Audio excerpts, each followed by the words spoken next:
नमस्कार, स्वागत है आप सभी का आज की खबर में। आपके साथ मैं हूं दीक्षा कोहली। देश दुनिया की तमाम खबरों पर डालेंगे नजर, लेकिन शुरुआत हेडलाइंस के साथ। संसद के दोनों सदनों की कार्यवाही अनिश्चित काल के लिए स्थगित। बजट सत्र के दौरान लोकसभा में 129% हुआ कामकाज, राज्यसभा में 99% से ज्यादा कामकाज। रक्षा क्षेत्र में आत्मनिर्भर बनने की दिशा में अहम कदम। तीसरी स्वदेशीकरण सूची में जटिल उपकरणों समेत 100 से अधिक साजो सामान शामिल।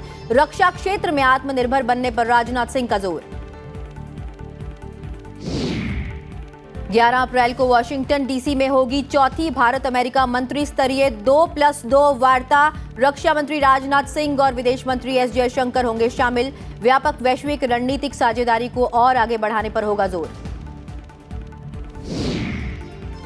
भारत ने ऋण सुविधा के तहत श्रीलंका को भेजा पेट्रोल और डीजल। 36,000 मीट्रिक टन पेट्रोल और 40,000 मीट्रिक टन डीजल पहुंचा कोलंबो। अमेरिका ने श्रीलंका यात्रा को लेकर अपने नागरिकों को किया आगाह।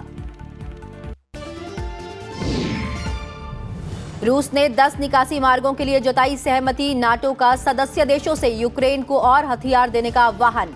रूस को संयुक्त राष्ट्र मानवाधिकार परिषद से बाहर करने की मांग वाले प्रस्ताव पर मतदान।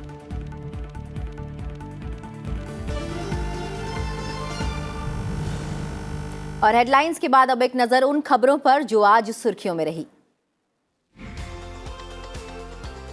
राष्ट्रपति रामनाथ कोविंद ने आज नीदरलैंड्स की संसद का दौरा किया। उन्होंने प्रधानमंत्री मार्क रट के साथ बैठक भी की। बैठक में संसद के ऊपरी सदन सीनेट और निचले सदन हाउस ऑफ रिप्रेजेंटेटिव्स के कई सदस्य, सीनेट के अध्यक्ष जॉन एंथनी ब्रुजिन्स और हाउस ऑफ रिप्रेजेंटेटिव्स की अध्यक्ष वेरा बर्ग कैंप में शामिल हुई।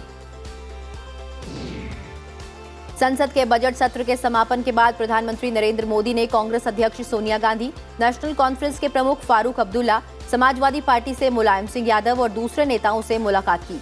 रक्षा मंत्री राजनाथ सिंह, लोकसभा अध्यक्ष ओम बिरला भी इस मौके पर मौजूद रहे। लोकसभा अध्यक्ष ओम बिरला और केंद्रीय मंत्री सर्बानंद सोनोवाल लाल किले में योग उत्सव समारोह में शामिल हुए। विश्व स्वास्थ्य दिवस के मौके पर आयुष मंत्रालय की ओर से आयोजित स्वास्थ्य जागरूकता कार्यक्रम में ओम बिरला ने कहा कि योग हमारे जीवन का अहम हिस्सा है। इस योगाभ्यास को अंतर्राष्ट्रीय योग दिवस से पहले आजादी का अमृत महोत्सव के संबंध में रखा गया है। लोकसभा अध्यक्ष ओम बिरला ने कहा कि देश के सभी विधानमंडलों की कार्यवाही एक मंच पर लाने की कवायद के तहत एक राष्ट्र विधायी निकायों का एक प्लेटफॉर्म वर्ष 2023 से शुरू किया जा सकता है। उन्होंने कहा कि मेरा डाटा के आधार पर सभी को हर विधानमंडल की कार्यवाही की जानकारी एक जगह मिलेगी और इस दिशा में तेजी से काम चल रहा है। केंद्रीय गृह मंत्री अमित शाह ने कहा कि आपदाओं से निपटने के लिए निचले स्तर पर अभियानों को सफलतापूर्वक अंजाम देने के लिए विभिन्न एजेंसियों का क्षमता निर्माण और आपसी तालमेल समय की मांग है। दिल्ली के विज्ञान भवन में आपदा से निपटने के लिए क्षमता निर्माण 2022 पर आयोजित वार्षिक सम्मेलन को संबोधित करते हुए उन्होंने कहा कि आपदा से संबंधित अभियानों को केवल प्रौद्योगिकी और संसाधनों की मदद से पूरा नहीं किया जा सकता, बल्कि इसके लिए पेशेवर क्षमता निर्माण की जरूरत है। पहले से तैनाती का जो सिद्धांत है उसको राज्यों ने जमीन पर उतारने के लिए काम किया है और एनडीआरएफ की 12 बटालियन हमेशा इनके साथ कंधे से कंधा मिलाकर एसडीआरएफ के साथ खड़ी रहती है। इसको और नीचे ले जाने के लिए आपदा मित्र स्कीम को 350 जिलों में हमने लागू करने का काम किया है। केंद्रीय मंत्री पीयूष गोयल ने सिडनी में बिजनेस काउंसिल ऑफ ऑस्ट्रेलिया द्वारा आयोजित कार्यक्रम में make in India for the world के लिए ऑस्ट्रेलियाई व्यवसायों को आमंत्रित किया। उन्होंने कहा कि भारत ऑस्ट्रेलिया के बीच कारोबार $100 अरब तक पहुंच गया है और अब दोनों देश विज्ञान और तकनीक अनुसंधान और शिक्षा के क्षेत्र में साथ आने को तैयार हैं। देश के सभी आयुर्विज्ञान संस्थानों में चिकित्सा स्नातक पाठ्यक्रमों में प्रवेश के लिए 2022 की नीट परीक्षा 17 जुलाई को होगी। राष्ट्रीय परीक्षा एजेंसी एनटीए ने वेबसाइट neet.nta.nic.in पर नीट 2022 का पंजीकरण शुरू कर दिया है। आवेदक ऑनलाइन आवेदन जमा करा सकते हैं। सरकार ने स्वचालित परीक्षण स्टेशनों के जरिए वाहनों का फिटनेस परीक्षण अनिवार्य कर दिया है। इसे चरणबद्ध तरीके से अप्रैल 2023 से लागू किया जाएगा। भारत ने श्रीलंका को ऋण व्यवस्था के तहत ईंधन की आपूर्ति की है। 36,000 मीट्रिक टन पेट्रोल और 40,000 मीट्रिक टन डीजल कल शाम श्रीलंका पहुंचा। भारत की ओर से श्रीलंका को ये मदद $50 करोड़ के तेल ऋण सहायता के तहत प्रदान की जा रही है। श्रीलंका इस समय भारी आर्थिक संकट का सामना कर रहा है। वहीं अमेरिका ने अशांति के बीच इस द्वीपीय देश की यात्रा को लेकर अपने नागरिकों को आगाह किया है। और अब खबरें विस्तार से। संसद के बजट सत्र के लिए लोकसभा की कार्यवाही आज अनिश्चित काल के लिए स्थगित कर दी गई। इस सत्र में 27 बैठकें हुई और सदन की कार्य उत्पादकता 129% रही। कार्यवाही स्थगित करने से पहले लोकसभा अध्यक्ष ने सदन के कामकाज का ब्यौरा सदन में पेश किया। सत्र के दौरान सदन की बैठकें लगभग 177 घंटे 50 मिनट तक चली। इस दौरान 182 तारांकित प्रश्नों के उत्तर दिए गए। बजट सत्र के लिए लोकसभा की कार्यवाही 31 जनवरी को शुरू हुई, जब राष्ट्रपति रामनाथ कोविंद ने संसद के दोनों सदनों की संयुक्त बैठक को केंद्रीय कक्ष में संबोधित किया। 2, 3, 4 और 7 फरवरी को राष्ट्रपति के अभिभाषण पर धन्यवाद प्रस्ताव पर चर्चा हुई और 7 फरवरी को धन्यवाद प्रस्ताव को ध्वनिमत से मंजूरी दी गई। इस पर 15 घंटे 13 मिनट चर्चा हुई। ये सत्र 31 जनवरी 2022 को आरंभ हुआ था। इस सत्र के दौरान कुल 27 बैठकें हुई, जो लगभग 170 घंटे 50 मिनट तक चली। 8वें सत्र में सभा की कुल कार्य उत्पादकता 129%, 129% रही। सभा की कार्रवाई अनिश्चित काल के लिए स्थगित की जाती है। लोकसभा अध्यक्ष ने कहा कि 1 फरवरी को वित्त मंत्री निर्मला सीतारमण ने वित्त वर्ष 2022-23 का केंद्रीय बजट पेश किया। इस पर 7, 8, 9 और 10 फरवरी को चर्चा हुई। निचले सदन ने बजट पर 15 घंटे 35 मिनट तक चर्चा की। इसके अलावा सदन में रेल मंत्रालय, सड़क एवं परिवहन मंत्रालय, नागर विमानन मंत्रालय, वाणिज्य एवं उद्योग मंत्रालय और पोत परिवहन मंत्रालय के नियंत्रणाधीन अनुदान की मांगों पर चर्चा हुई और उन्हें पारित किया गया। 24 मार्च को शेष मंत्रालयों की अन्य सभी अनुदान की मांगों को एक साथ सभा में मतदान के लिए रखा गया और सभी को एक साथ पारित किया गया। सत्र के दौरान 12 विधेयक पुनः स्थापित किए गए और 13 विधेयक पारित हुए। सत्र के दौरान सदस्यों ने नियम 377 के अधीन 486 लोकहित के विषय सदन के समक्ष पेश किए। सत्र के दौरान विभिन्न सदस्य संसदीय समितियों ने कुल 62 प्रतिवेदन प्रस्तुत किए। सत्र के दौरान नियम 193 के तहत जलवायु परिवर्तन, देश में खेलकूद को बढ़ावा देने की आवश्यकता और यूक्रेन में स्थिति पर चर्चा हुई। इन विषयों में 2 विषयों पर चर्चा संपन्न हुई, जबकि भारत में खेलकूद को बढ़ावा देने की आवश्यकता विषय पर चर्चा पूरी नहीं हुई। कुल 13 विधेयक पारित हुए हैं। 5 विषयों पर अनुदान मांगों पर चर्चा हुई है। देर रात्रि तक चर्चा हुई है।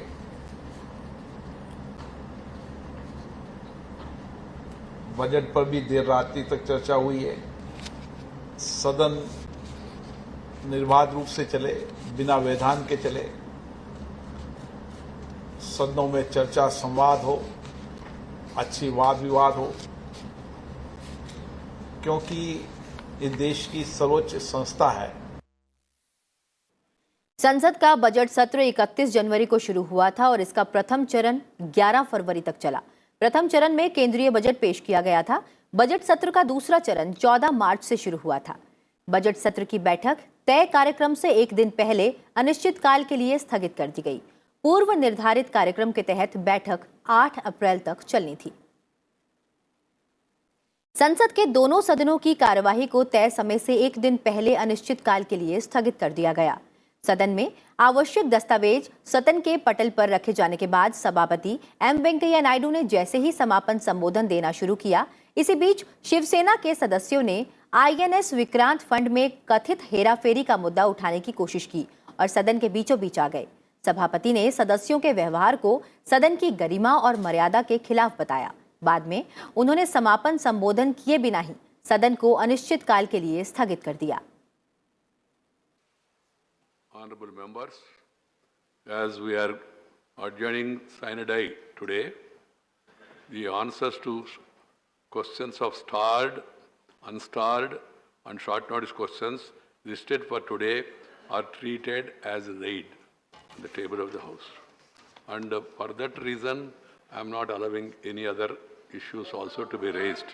So, the House stands adjourned, sine die. वहीं संसद के बजट सत्र की उत्पादकता को लेकर केंद्रीय संसदीय कार्य मंत्री प्रहलाद जोशी ने बताया कि सत्र के दौरान लोकसभा में लगभग 129% और राज्यसभा में 98% कामकाज हुआ। सत्र के दौरान लोकसभा में 13 और राज्यसभा में 11 विधेयक पारित किए गए। संसद के दोनों सदनों में कुल 11 विधेयक पारित हुए। 13 bills were introduced, 12 in Lok Sabha, 1 in Rajya Sabha, and 13 bills passed by Lok Sabha, 11 bills were passed by Rajya Sabha. 11 bills have been passed by both Lok Sabha and Rajya Sabha. पर चर्चा से बचने के विपक्ष के आरोप को खारिज किया है। केंद्रीय संसदीय कार्य मंत्री प्रहलाद जोशी ने कहा कि सरकार ने बजट सत्र के दौरान विभिन्न मुद्दों पर पूर्ण चर्चा की अनुमति दी थी। ऐसे में विपक्ष का यह आरोप उचित नहीं है कि सरकार ने चर्चा से इनकार किया। उन्होंने कहा कि विपक्ष ने दोनों सदनों को निर्धारित समय से पहले 7 अप्रैल अनिश्चित काल के लिए स्थगित करने का अनुरोध किया था। इससे पहले राज्यसभा में नेता प्रतिपक्ष मल्लिकार्जुन खड़गे ने कहा कि वो महंगाई समेत विभिन्न मुद्दों पर चर्चा चाहते हैं, लेकिन सरकार चर्चा करने के लिए तैयार नहीं हुई। संसद की बैठक को निर्धारित समय से पहले स्थगित करा दिया गया।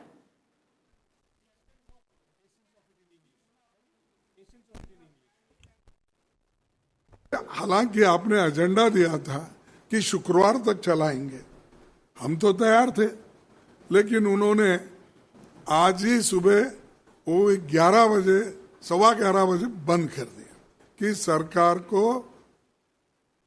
जो गरीबों की समस्या है, किसानों की समस्या है, अनएम्प्लॉयमेंट युवकों की समस्या है, इसको सुलझाना नहीं चाहते। कि हमने अप्रोप्रिएशन बिल में 8 घंटा अलो किया था, फाइनेंस बिल में सेपरेटली डिस्कशन हुआ था, यूक्रेन में डिस्कशन हुआ था, और इसमें वही विषय बोला है जी, जो प्राइस राइज वगैरह जो बोलते हैं इन्फ्लेशन, वही विषय बोला है। उन्होंने बोला नहीं हमको नहीं चाहिए, और फ्राइडे तो ऐसे भी प्राइवेट मेंबर बिल है, बंद कर दो। That was there request. और बजट सत्र पर अधिक जानकारी लेने के लिए हमारे साथ जुड़े हैं हमारे संवाददाता सूरज मोहन झा। सूरज, अगर बजट सत्र की बात करें तो हर बार बजट सत्र बेहद महत्वपूर्ण होता है, लेकिन ये सत्र कितना महत्वपूर्ण था उत्पादकता की दृष्टि से, और साथ ही कौन कौन से वो महत्वपूर्ण विधेयक थे जो इस बार सभी के सामने आए और उनका महत्व कहीं ज्यादा है? दीक्षा, अगर हम संसद के बजट सत्र की बात करें इस साल के, तो कहा जा सकता है कि ये ऐतिहासिक सत्र रहा और संसद की सुनहरी तस्वीर जनता तक इसने पहुंचाई है। लोकसभा में 129% की कार्य उत्पादकता रही और राज्यसभा में 98% से ज्यादा कामकाज हुआ। तो कहीं ना कहीं ये दर्शाता है जो जनता चाहती थी उनके कामों को यहाँ पर पूरा किया गया। बात चाहे बजटीय प्रक्रियाओं की जाए, हमने देखा अनुदान की मांगों पर जो मंत्रालयों से संबंधित थे उस पर तय समय से ज्यादा चर्चाएं हुई। यह दर्शाता है कि जो तमाम दल थे उन सभी ने इस चर्चा में हिस्सा लिया और जो तय समय था उससे ज्यादा उस पर चर्चा हुई। 40 घंटे से ज्यादा लोकसभा में देर बैठकर सांसदों ने कामकाज को निपटाया है। यह भी दर्शाता है कि जो सांसद हैं वो कितने इस बार एक बजट सत्र में काफी प्रभावी तरीके से संसद की कार्रवाई में हिस्सा ले रहे थे। जहां तक आपने बात की विधायी कामकाज की, जो बजटीय प्रक्रियाओं के बाद निपटाया गया, तो 11 जो विधेयक हैं वो संसद से इस बार पारित हुए, जिसमें कुछ वित्त विधेयक और बजट से जुड़े हुए थे। बाकी कुछ जो सरकारी विधेयक थे वो काफी महत्वपूर्ण थे, जिसमें दंड प्रक्रिया शिनाख्त जो विधेयक था वो काफी महत्वपूर्ण था। चूंकि गृह मंत्री ने जैसे कि अपनी रिप्लाई में भी संसद में बताया था कि जो अपराध करने का की जो प्रवृत्ति है बदल रही है, तकनीक का युग है और नई तकनीकों का इस्तेमाल अपराध के लिए किया जा रहा है। ऐसी स्थिति में अपराध को रोकने के लिए और कोर्ट में सजा की कन्विक्शन रेट को बढ़ाने के लिए इस विधेयक का आना बहुत जरूरी था। लेकिन हमने देखा था इस विधेयक का विपक्ष ने बहुत भारी विरोध किया था और लोकसभा में जब इसे इंट्रोड्यूस किया जा रहा था तो उस समय भी डिवीजन की मांग कर दी गई थी। उसके बाद हमने देखा एमसीडी के एकीकरण को लेकर विधेयक लाया गया, जिसमें दिल्ली के तीनों एमसीडी जो है उनको एक करने की बात कही गई, दिल्ली की जनता को सहूलियत देने की बात कही गई।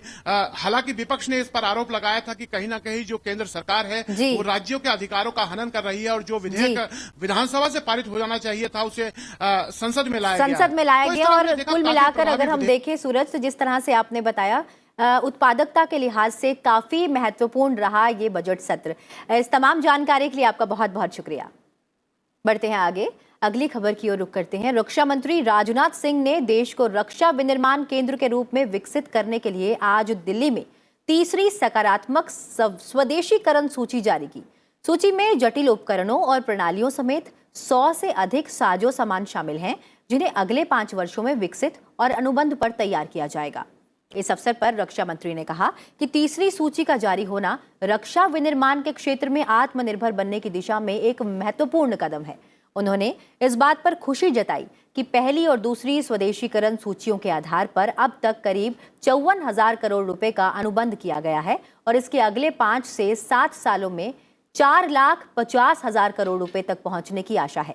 रक्षा मंत्री ने कहा कि देश रक्षा क्षेत्र में आत्मनिर्भर बनने के लिए लगातार आगे बढ़ रहा है। तीसरी सूची में सेंसर, हथियार, गोला बारूद, रॉकेट, नौसेना के लिए हेलीकॉप्टर, गश्ती जहाज, पोत रोधी मिसाइल और विकिरण रोधी मिसाइल जैसे रक्षा उपकरण शामिल किए गए हैं।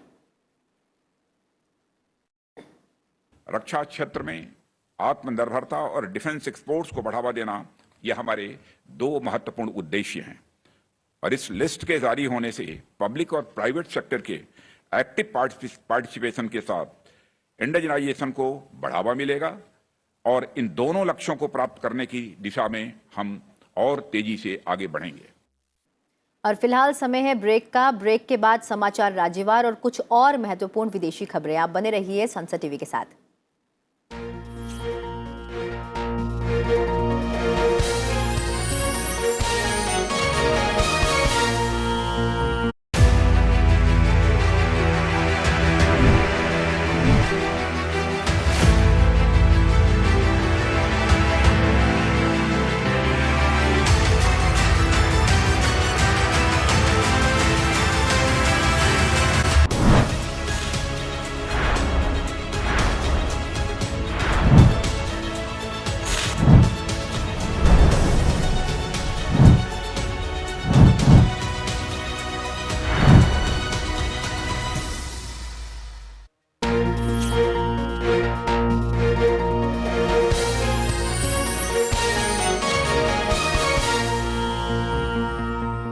ब्रेक के बाद एक बार फिर आप सभी का स्वागत है आज की खबर में। बढ़ते हैं आगे और बात करते हैं राज्यों से जुड़ी हुई खबरों की।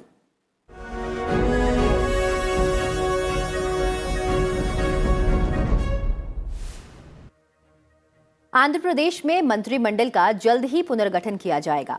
प्रदेश के सभी 24 मंत्रियों ने अपने पदों से इस्तीफा दे दिया है। मुख्यमंत्री जगन मोहन रेड्डी की अध्यक्षता में मंत्रिमंडल की बैठक में ये फैसला लिया गया। नई मंत्रिपरिषद में नए पुराने सभी 26 जिलों से किसी न किसी को मंत्री बनाया जाएगा। अयोध्या में मर्यादा पुरुषोत्तम श्रीराम इंटरनेशनल एयरपोर्ट के विकास के लिए मुख्यमंत्री योगी आदित्यनाथ की मौजूदगी में जमीन का हस्तांतरण हुआ। एयरपोर्ट की जमीन एयरपोर्ट अथॉरिटी ऑफ इंडिया को लीज पर दी गई है। एयरपोर्ट के लिए 317.855 एकड़ भूमि खरीदी गई है। मुख्यमंत्री ने कहा कि अगले वर्ष तक प्रदेश सरकार देश को 5 अंतर्राष्ट्रीय एयरपोर्ट देने की स्थिति में होगी। उत्तराखंड के मुख्यमंत्री पुष्कर सिंह धामी ने मसूरी में सरकारी सब हॉस्पिटल को डीएलएफ फाउंडेशन द्वारा उपलब्ध कराए जा रहे चिकित्सा उपकरणों का उद्घाटन किया। मुख्यमंत्री ने आधुनिक CT scan machine, arm machine, emergency ventilator का लोकार्पण किया। मध्य प्रदेश के मुख्यमंत्री शिवराज सिंह चौहान ने आज झिंझरी में प्रदेश के सबसे ऊंचे रेलवे ओवरब्रिज का उद्घाटन किया। ओवरब्रिज 85 करोड़ 49 लाख रुपए की लागत से बना है। साथ ही उन्होंने स्मृति अस्पताल के लिए भूमि पूजन किया। गुजरात के मुख्यमंत्री भूपेंद्र पटेल ने अहमदाबाद के निकोल इलाके से बाइक रैली को हरी झंडी दिखाकर रवाना किया। रैली 25 अप्रैल को सूरत में समाप्त होगी। इस दौरान बीजेपी कार्यकर्ता प्रधानमंत्री के न्यू इंडिया का संदेश लोगों तक पहुंचाएंगे। बाइक रैली पूरे गुजरात की 80 विधानसभा सीटों से गुजरेगी। पश्चिम बंगाल के बीरभूम हिंसा मामले में कलकत्ता हाईकोर्ट ने आज सीबीआई की जांच रिपोर्ट को रिकॉर्ड में लिया। वहीं तृणमूल कांग्रेस के नेता भादु शेख की हत्या की जांच सीबीआई को देने संबंधी मामले में अपना आदेश सुरक्षित रख लिया है। इस मामले में सीबीआई ने 4 लोगों को मुंबई से गिरफ्तार किया है। बिहार विधान परिषद चुनाव में एनडीए बढ़त बनाए हुए है। 24 सीटों के लिए जारी मतगणना में एनडीए 13 सीट जीत चुकी है। वहीं आरजेडी के 5, कांग्रेस 1 और 3 निर्दलीय उम्मीदवारों की जीत हुई है। उत्तराखंड के चमोली में 8 मई को भगवान बद्री विशाल के कपाट श्रद्धालुओं के लिए खोले जाने हैं। इससे पहले आज उत्तराखंड के मुख्य सचिव एसएस संधू ने वहां जाकर तैयारियों और व्यवस्थाओं का जायजा लिया। बीएसएफ ने जम्मू में अंतर्राष्ट्रीय सीमा पर एक विशेष तलाश अभियान के दौरान हथियारों और गोला बारूद का जखीरा बरामद किया है। सूचनाएं मिलने के बाद सुरक्षा बल अत्यधिक सतर्कता बरत रही है और अंतर्राष्ट्रीय सीमा पर लगी 3 स्तरीय बाड़बंदी के समीप के इलाके में नियमित तौर पर गश्त कर रही है। पश्चिम बंगाल के बागडोगरा अंतर्राष्ट्रीय हवाई अड्डे पर रवने बंद होने की वजह से उड़ानों का संचालन प्रभावित हुआ है, जिसकी वजह से लोगों को खासी परेशानी का सामना करना पड़ रहा है। यहां भारतीय वायुसेना की तरफ से रनवे की मरम्मत का काम कराया जा रहा है। जम्मू कश्मीर में पुंछ और राजौरी जिले की कश्मीर से जोड़ने वाली ऐतिहासिक मुगल रोड को फिर से खोल दिया गया है। पिछले कई दिनों से यहां बर्फ हटाने का काम चल रहा था। जम्मू कश्मीर के सनासर ट्यूलिप गार्डन में पर्यटकों की आवाजाही जारी है। यहां करीब 30,000 ट्यूलिप पर्यटकों को आकर्षित कर रहे हैं। इस साल यहां लाल, सफेद, पीले और गुलाबी रंग के 30,000 ट्यूलिप लगाए गए हैं।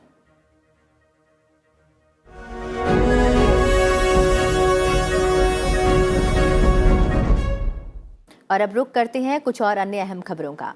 भारत अमेरिका के बीच विदेश और रक्षा मंत्री स्तर की 2+2 वार्ता 11 अप्रैल को वाशिंगटन में होगी। रक्षा मंत्री राजनाथ सिंह और विदेश मंत्री चौथी भारत अमेरिका मंत्री स्तरीय 2+2 वार्ता में भारतीय प्रतिनिधिमंडल का नेतृत्व करेंगे। विदेश मंत्री अपने अमेरिकी समकक्ष सचिव एंटनी ब्लिंकेन से भी अलग से मुलाकात करेंगे। भारत अमेरिका व्यापक वैश्विक रणनीतिक साझेदारी को और आगे बढ़ाने के लिए विदेश मंत्री का अमेरिकी प्रशासन के वरिष्ठ सदस्यों से भी मिलने का कार्यक्रम है। At the 4th India-US 2+2 ministerial dialogue, which will take place on 11th of April in Washington, D.C.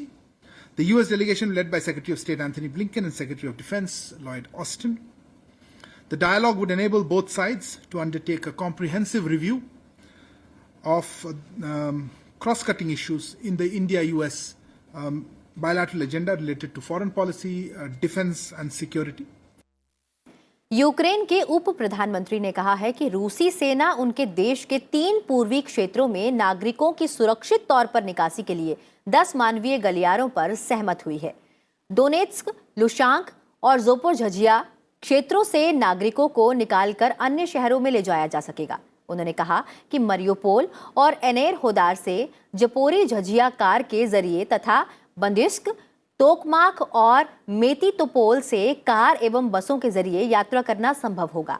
आने वाले दिनों और हफ्तों में यूक्रेन के औद्योगिक पूर्वी क्षेत्र पर कब्जे के लिए रूस के अपने सैन्य हमले तेज करने की उम्मीद है। ऐसे में कीव ने इसे रोकने के लिए नाटो से और हथियार मुहैया करने की अपील की है। मारियोपोल के मेयर ने कहा है कि बंदरगाह शहर में अब तक 5,000 से अधिक नागरिकों की मौत हो चुकी है। शहर रूसी सैनिकों के कब्जे में है। यह बयान ऐसे समय में आया है जब यूक्रेन अपनी राजधानी कीव के आसपास के कस्बों में नागरिकों की बर्बर हत्या के सबूत एकत्रित कर रहा है। ऐसा कहा जा सकता है कि रूसी सैनिकों के यूक्रेन के कुछ इलाकों से हटने से पहले वहां नागरिकों की कथित तौर पर अंधाधुंध हत्या की गई थी। इस बीच अमेरिका और उसके पश्चिमी सहयोगियों ने युद्ध अपराधों को लेकर रूस पर नए प्रतिबंध लगाने का फैसला किया है। यूक्रेन के राष्ट्रपति वोलोदिमीर जेलेंस्की ने देश को संबोधित करते हुए आगाह किया कि रूसी सेना पूर्व में नए हमले की तैयारी के लिए अपनी सेना का पुनर्गठन कर रही है, क्योंकि क्रेमलिन ने कहा है कि उसका लक्ष्य यूक्रेन के रूसी भाषा औद्योगिक गढ़ डोनबास को मुक्त कराना है। यूक्रेन ने अधिकारियों ने डोनबास में रहने वाले लोगों से आग्रह किया है कि वे अपने आसन्न रूसी आक्रमण से पहले समय रहते वहां से निकल जाएं। वहीं नाटो महासचिव जेन्स स्टोल्टेनबर्ग ने संगठन के सदस्य देशों से यूक्रेन के लिए अधिक हथियार उपलब्ध कराने का आह्वान किया है। स्टेलबर्ग ने बताया कि नाटो के सदस्य देश यूक्रेन को कई तरह के हथियार और अन्य आवश्यक आपूर्ति कर रहे हैं और ये 30 सहयोगी और अधिक मदद कर सकते हैं। उन्होंने स्पष्ट किया कि यह मदद एक संगठन के तौर पर नाटो नहीं कर रहा है। स्टोल्टेनबर्ग ने जोर देकर कहा कि नाटो के लिए यह भी महत्वपूर्ण है कि उसे रूस के साथ व्यापक युद्ध में नहीं घसीटा जाना चाहिए। उन्होंने कहा कि नाटो युद्ध में सेना नहीं भेज रहा है। हिमाचल प्रदेश के धर्मशाला में 25वां तिब्बती शौटान महोत्सव चल रहा है। इस महोत्सव को तिब्बती ओपेरा या बुद्ध प्रदर्शनी महोत्सव भी कहा जाता है। चलते चलते आपको छोड़ जाते हैं इस महोत्सव की झलकियों के साथ। फिलहाल मुझे दीजिए इजाजत और आप बने रहिए संसद टीवी के साथ। नमस्कार।